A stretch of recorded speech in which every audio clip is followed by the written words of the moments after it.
Before there were gloves, boxing was survival, bleeding hands, shattered jaws, and a stage set by pain.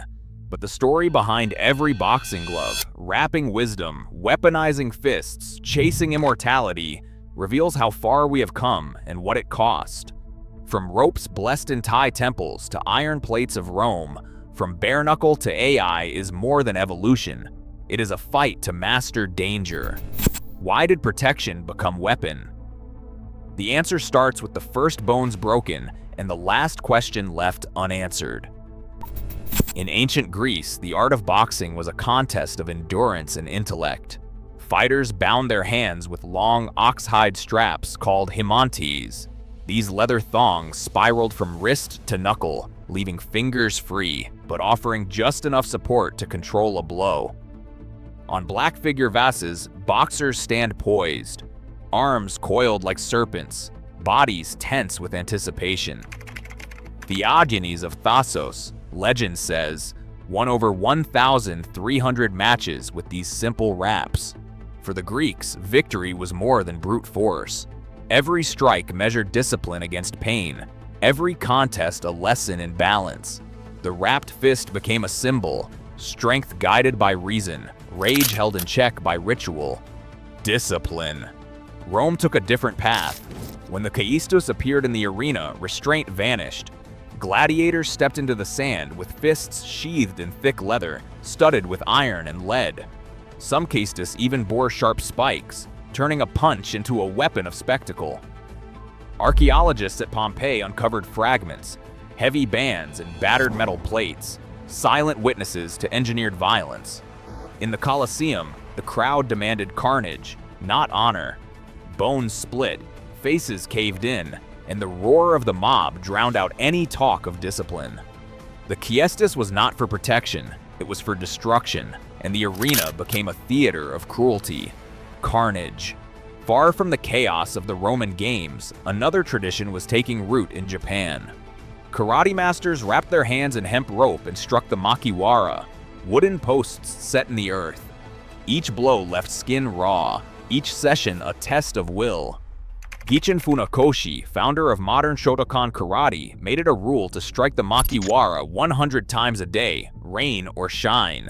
For him, the ritual was not about breaking an opponent, but perfecting the self. The makiwara taught patience, focus, and humility.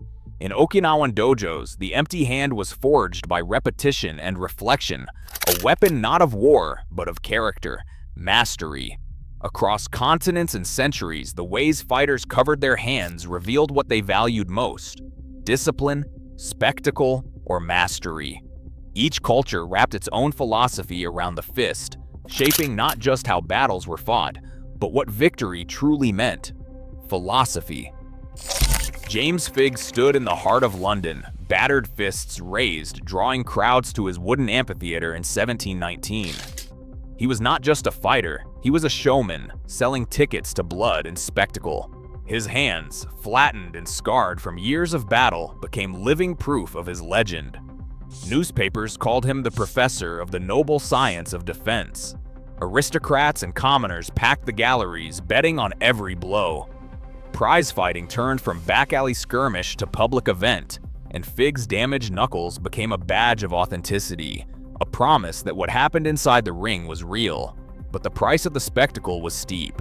By the 19th century, the bare-knuckle prize ring had grown into a business, its violence measured not just in wagers but in broken bodies. In 1842, Simon Byrne faced Alexander Mackay in a fight that would end with Mackay's death. Witnesses described Mackay collapsing, never regaining consciousness. The coroner's inquest spoke of brain swelling and agony. Outrage swept through the press and the pulpit. Medical journals and church leaders demanded change, and the courts took notice. Prize fighting's fatal consequences fed a growing call for reform, a demand that blood and profit could not justify unchecked brutality. Across the world, in the temples and fields of Siam, another tradition endured. Muay Boran fighters wrapped their hands in card chuek, cotton ropes, sometimes soaked in resin, sometimes blessed by monks. Before the fight, elders and trainers performed rituals, tying the cords with whispered prayers for protection and victory. The ropes absorbed sweat and blood, but they also carried the spirit of the fighter. Legends tell of Nai Tom, who fought with rope-bound fists and defeated a ring of Burmese champions, his hands raised not just in violence, but in honor. In Thailand, the fight was a sacred rite, each blow a test of courage, each rap a link to ancestors and gods. Where London's prize ring chased profit and notoriety, Thailand's sacred ropes guarded tradition. One path led to public outcry and the slow march toward regulation. The other kept faith with ritual, the rope binding fighter to community, history, and spirit. In 1867, the Marquess of Queensberry rules swept into boxing like a legal thunderclap. Gloves, once reserved for practice in private gyms, became mandatory for every public contest. No more blood-soaked knuckles or shattered hands, at least in theory.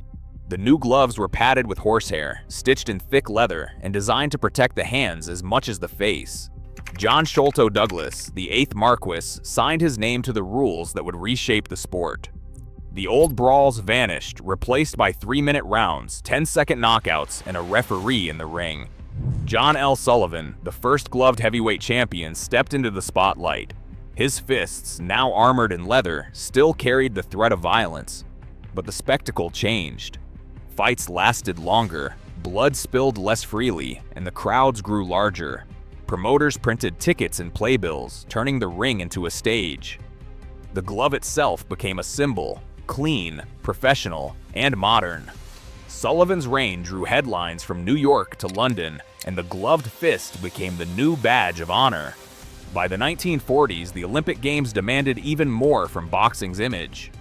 Amateur gloves grew heavier, softer, and brighter. Red and blue became the standard, chosen not for style, but for clarity. Judges needed to see every punch, every point scored, so the gloves were colored to match each corner. In the 1980s, white scoring areas appeared on the knuckles, making every legal hit stand out. The gloves were built to protect, but also to broadcast.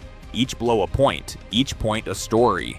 Olympic committees codified every detail, from padding thickness to thumb attachment, all to ensure fairness and safety. In the professional ranks, lace-up gloves became the gold standard. Laces pulled tight around the wrist, locking the glove in place like a second skin.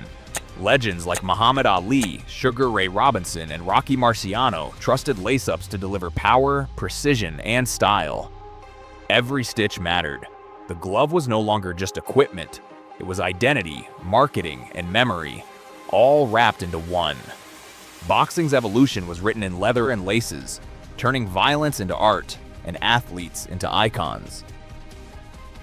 In 1993, the world watched as Royce Gracie walked into the first Ultimate Fighting Championship, wearing gloves that weighed just 4 ounces. No padding for the palm, no protection for the wrist, just enough leather to keep the knuckles from splitting open. With fingers free, Gracie wrapped, grabbed, and choked his way through giants, proving that skill, not just size or strength, could rule the cage. The minimal glove, stripped to its essentials, let every strike and submission count. Fighters like McGregor turned these gloves into global icons, each bout a collision of raw power and strategy. But the story did not stop with leather and laces. By the 2010s, gloves began to listen and learn. Inside the gym, sensors slipped beneath the padding, tiny accelerometers and gyroscopes tracking every jab, hook, and cross. Brands like Hyxo and Corner transformed training into data. A boxer's hand became a laboratory. Every punch measured for speed, force, and angle. Coaches stopped guessing. They read dashboards showing punch counts and power output, down to the millisecond. Fighters like Canelo Alvarez trusted the numbers as much as their instincts, refining technique with every session. Now, gloves do not just record, they coach. AI-powered gloves built in labs from Seoul to San Francisco vibrate to correct a fighter's form, predict fatigue, and even warn of injury risk. Haptic feedback guides the wrist, while algorithms flag flaws invisible to the naked eye. Francis Ngannou and Ryan Garcia test these prototypes, their punches monitored in real time. The glove has become a second brain, learning from each round, adapting to each fighter. Boxing's oldest weapon, now smart, now self-aware. The line between human and machine blurs with every punch, every bite. In the ring, the future lands with every strike, lighter, faster, and impossibly precise. Today, every punch thrown is measured, analyzed, and archived. Data shaping champions in real time. As AI blurs the line between instinct and algorithm, the future of boxing is not just about who hits hardest, but who adapts fastest. The fight evolves, but the hunger for mastery endures.